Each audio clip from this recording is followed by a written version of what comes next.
বিএনপির নির্বাচনী প্রচারণা ও ইস্তেহারে মানুষের জীবনমান উন্নয়নে যেসব পরিকল্পনা ও প্রতিশ্রুতি তুলে ধরা হয়েছে তার মধ্যে সবচেয়ে বেশি আলোচিত ছিল ফ্যামিলি কার্ড।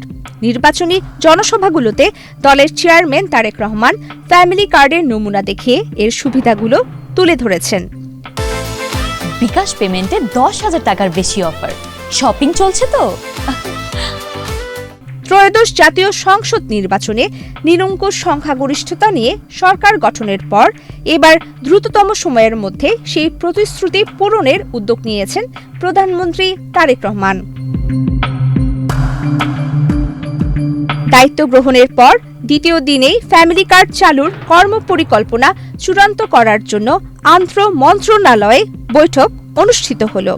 প্রধানমন্ত্রী তারেক রহমানের সভাপতিত্বে 19 ফেব্রুয়ারি অনুষ্ঠিত বৈঠকে ঈদের আগেই পরীক্ষামূলকভাবে ফ্যামিলি কার্ড চালুর সিদ্ধান্ত নেওয়া হয়। বৈঠকে সংশ্লিষ্ট মন্ত্রণালয়ের মন্ত্রী ও সচিবরা কার্ড বিতরণ প্রক্রিয়া ও তালিকা প্রণয়নের কারিগরি দিকগুলো প্রধানমন্ত্রীর সামনে উপস্থাপন করেন।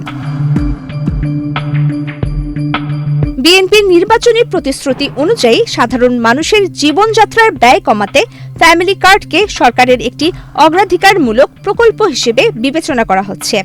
প্রধানমন্ত্রী তারেক রহমান এই কার্ডের মাধ্যমে প্রান্তিক ও নিম্ন আয়ের মানুষের কাছে ন্যায্য মূল্যে নিত্য প্রয়োজনীয় পণ্য পৌঁছে দেওয়ার একটি টেকসই কাঠামো তৈরি করতে চান।